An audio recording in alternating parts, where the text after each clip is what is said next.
A Piece of String by Guy de Maupassant.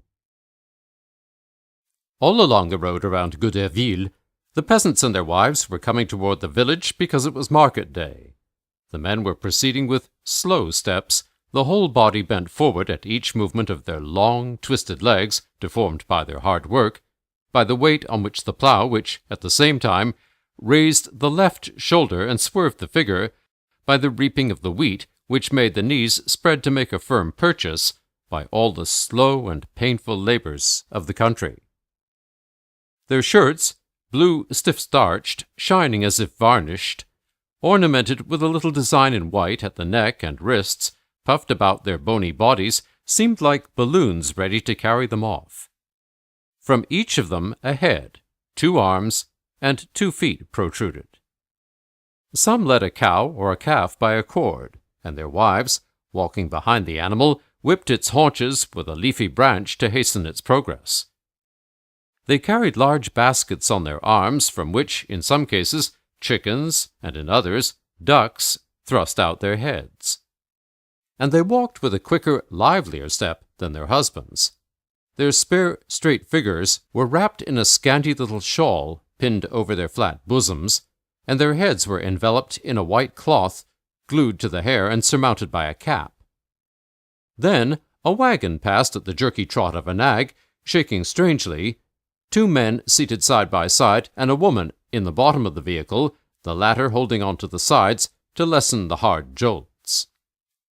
In the public square of Goderville there was a crowd, a throng of human beings and animals mixed together. The horns of the cattle, the tall hats with long nap of the rich peasant, and the headgear of the peasant women rose above the surface of the assembly. And the clamorous, shrill, screaming voices made a continuous and savage din, which sometimes was dominated by the robust lungs of some countryman's laugh, or the long lowing of a cow tied to the wall of a house. All that smacked of the stable, the dairy, and the dirt heap, hay and sweat, giving forth that unpleasant odor, human and animal, peculiar to the people of the field. Maître Auchicom of Brodt had just arrived at Goderville and was directing his steps toward the public square when he perceived upon the ground a little piece of string. Maître Auchicom, economical like a true Norman, thought that everything useful ought to be picked up, and he bent painfully, for he suffered from rheumatism. He took the bit of thin cord from the ground and began to roll it carefully when he noticed Maître Melandin, the harness-maker, on the threshold of his door looking at him. They had heretofore had business together on the subject of a halter, and they were on bad terms, both being good haters. Maître Auchicom was seized with a sort of shame to be seen thus by his enemy picking a bit of string out of the dirt. He concealed his find quickly under his shirt, then in his trousers pocket. Then he pretended to be still looking on the ground for something which he did not find, and went toward the market, his head forward, bent double by his pains. He was soon lost in the noisy and slowly moving crowd, which was busy with interminable bargainings. The peasants milked, went and came, perplexed, always in fear of being cheated, not daring to decide, watching the vendor's eye, ever trying to find the trick in the man and the flaw in the beast. The women, having placed their great baskets at their feet, had taken out the poultry which lay upon the ground, tied together by the feet, with terrified eyes and scarlet crests. They heard offers, stated their prices with a dry air and impassive face, or perhaps, suddenly deciding on some proposed reduction, shouted to the customer who was slowly going away, "All right then, Maître Autirne, I'll give it to you for that." Then, little by little, the square was deserted, and the Angelus ringing at noon, those who had stayed too long scattered to their shops. At Jourdain's, the great room was full of people eating, as the big court was full of vehicles of all kinds, carts, gigs, wagons, dump carts, yellow with dirt, mended and patched, raising their shafts to the sky like 2 arms, or perhaps with their shafts in the ground, and their backs in the air. Just opposite the diners, seated at the table, the immense fireplace, filled with bright flames, cast a lively heat on the backs of the row on the right. 3 spits were turning on which were chickens, pigeons, and legs of mutton, and an appetizing odor of roast beef and gravy dripping over the nicely browned skin rose from the hearth, increased the joviality, and made everyone's mouth water. All the aristocracy of the Plough ate there, at Maître Jourdain's, tavern-keeper and horse-dealer, a scoundrel who had made money.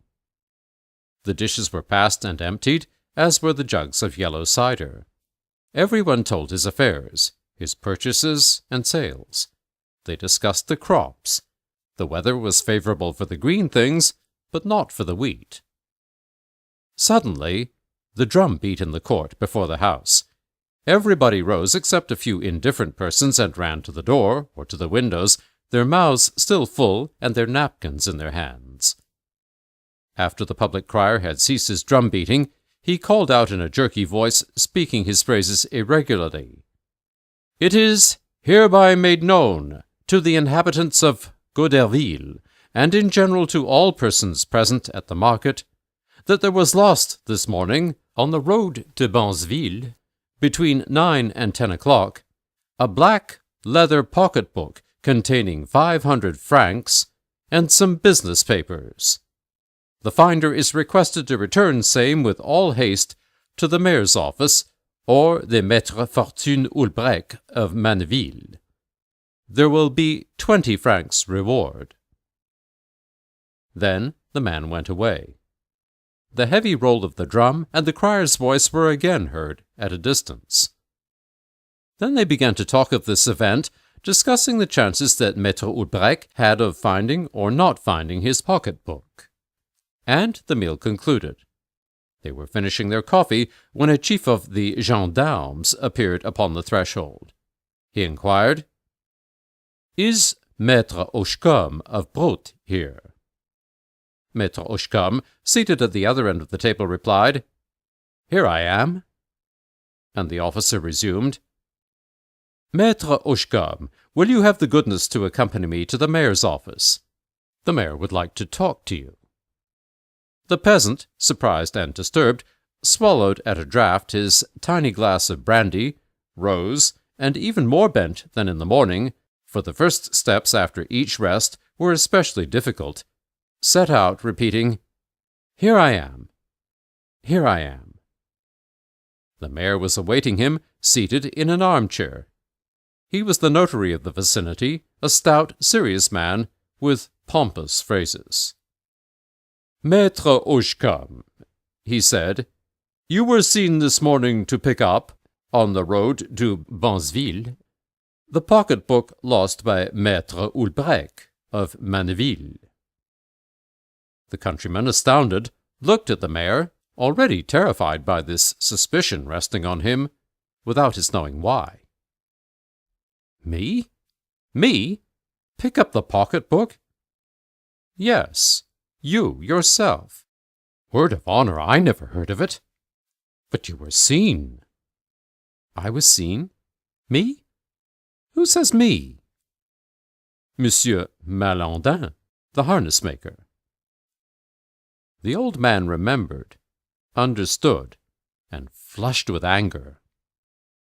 "Ah, but he saw me pick up this piece of string here, Mr. Mayor," and rummaging in his pocket, he drew out the little piece of string. But the mayor, incredulous, shook his head. "You will not make me believe, Maître Oshcombe, that Monsieur Malandin, who is a man of worthy credence, mistook this cord for a pocket-book." The peasant, furious, lifted his hand and spat at one side to attest his honor, repeating, "It is nevertheless the truth of the good God, the sacred truth, Mr. Mayor. I repeat it on my soul and my salvation." The mayor resumed, "After picking up the object, you stood like a stilt, looking a long while in the mud to see if any piece of money had fallen out." The good old man choked with indignation and fear. How anyone can tell such lies to take away an honest man's reputation? How can anyone? There was no use his protesting. Nobody believed him. he was confronted with Monsieur Malandin, who repeated and maintained his affirmation. They abused each other for an hour.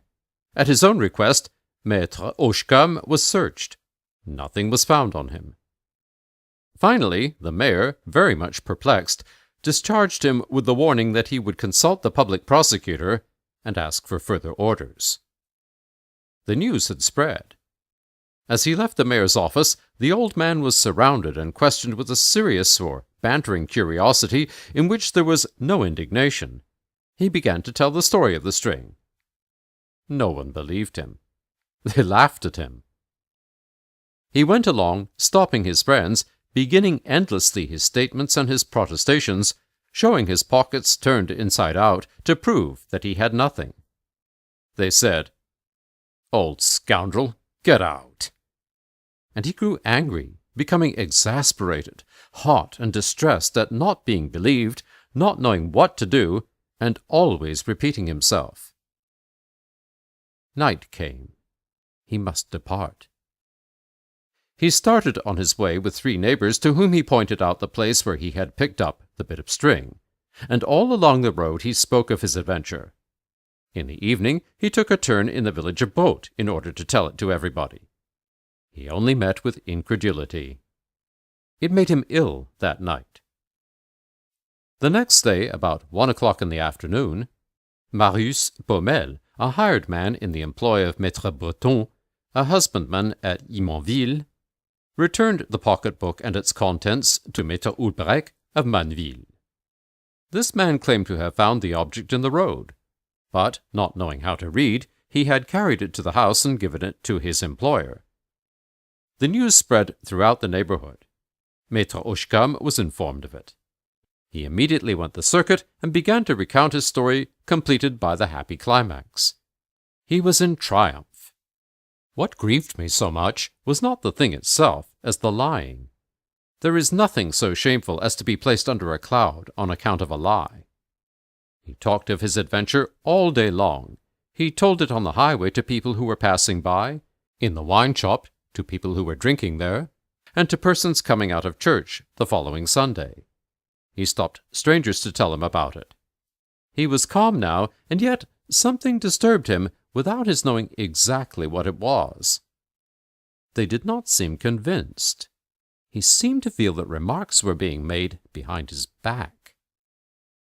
On Tuesday of the next week, he went to the market at Goderville, urged solely by the necessity he felt of discussing the case. Malandin, standing at his door, began to laugh on seeing him pass. Why? He approached a farmer from Crecteau, who did not let him finish, and, giving him a thump in the stomach, said to his face, "You big rascal!" He then turned his back on him. Maître Hochecombe was confused. Why was he called a big rascal? When he was seated at the table in Jourdain's tavern, he commenced to explain the affair. A horse-dealer from Montvilliers called to him, "Come, come, old sharper, that's an old trick. I know all about your piece of string." Hochecombe stammered, But since the pocket-book was found—" But the other man replied, "Shut up, Papa. There is one that finds, and there is one that reports. At any rate, you're mixed up with it." The peasant stood choking. He understood. They accused him of having had the pocket-book returned by a confederate, by an accomplice. He tried to protest. All the table began to laugh. He could not finish his dinner and went away in the midst of jeers. He went home ashamed and indignant, choking with anger and confusion, the more dejected that he was capable, with his Norman cunning, of doing what they had accused him of, and even boasting of it as a good turn. His innocence to him, in a confused way, was impossible to prove, as his sharpness was known. He was stricken to the heart by the injustice of the suspicion. Then he began to recount the adventures again, prolonging his history every day, adding each time new reasons, more energetic protestations, more solemn oaths which he imagined and prepared in his hours of solitude, his whole mind given up to the story of the string. He was believed so much the less, as his defense was more complicated and his arguing more subtle. "Those are lying excuses," they said behind his back. He felt it, consumed his heart over it, and wore himself out with useless efforts. He wasted away before their very eyes. The wags now made him tell about the string to amuse them, as they make a soldier who has been on a campaign tell about his battles. His mind, touched to the depth, began to weaken. Toward the end of December, he took to his bed. He died in the first days of January, and in the delirium of his death throes, he kept claiming his innocence, reiterating, "A piece of string, a piece of string. Look, here it is, Mr. Mayor." This concludes A Piece of String by Guy de Maupassant, read by Anthony St. Pierre.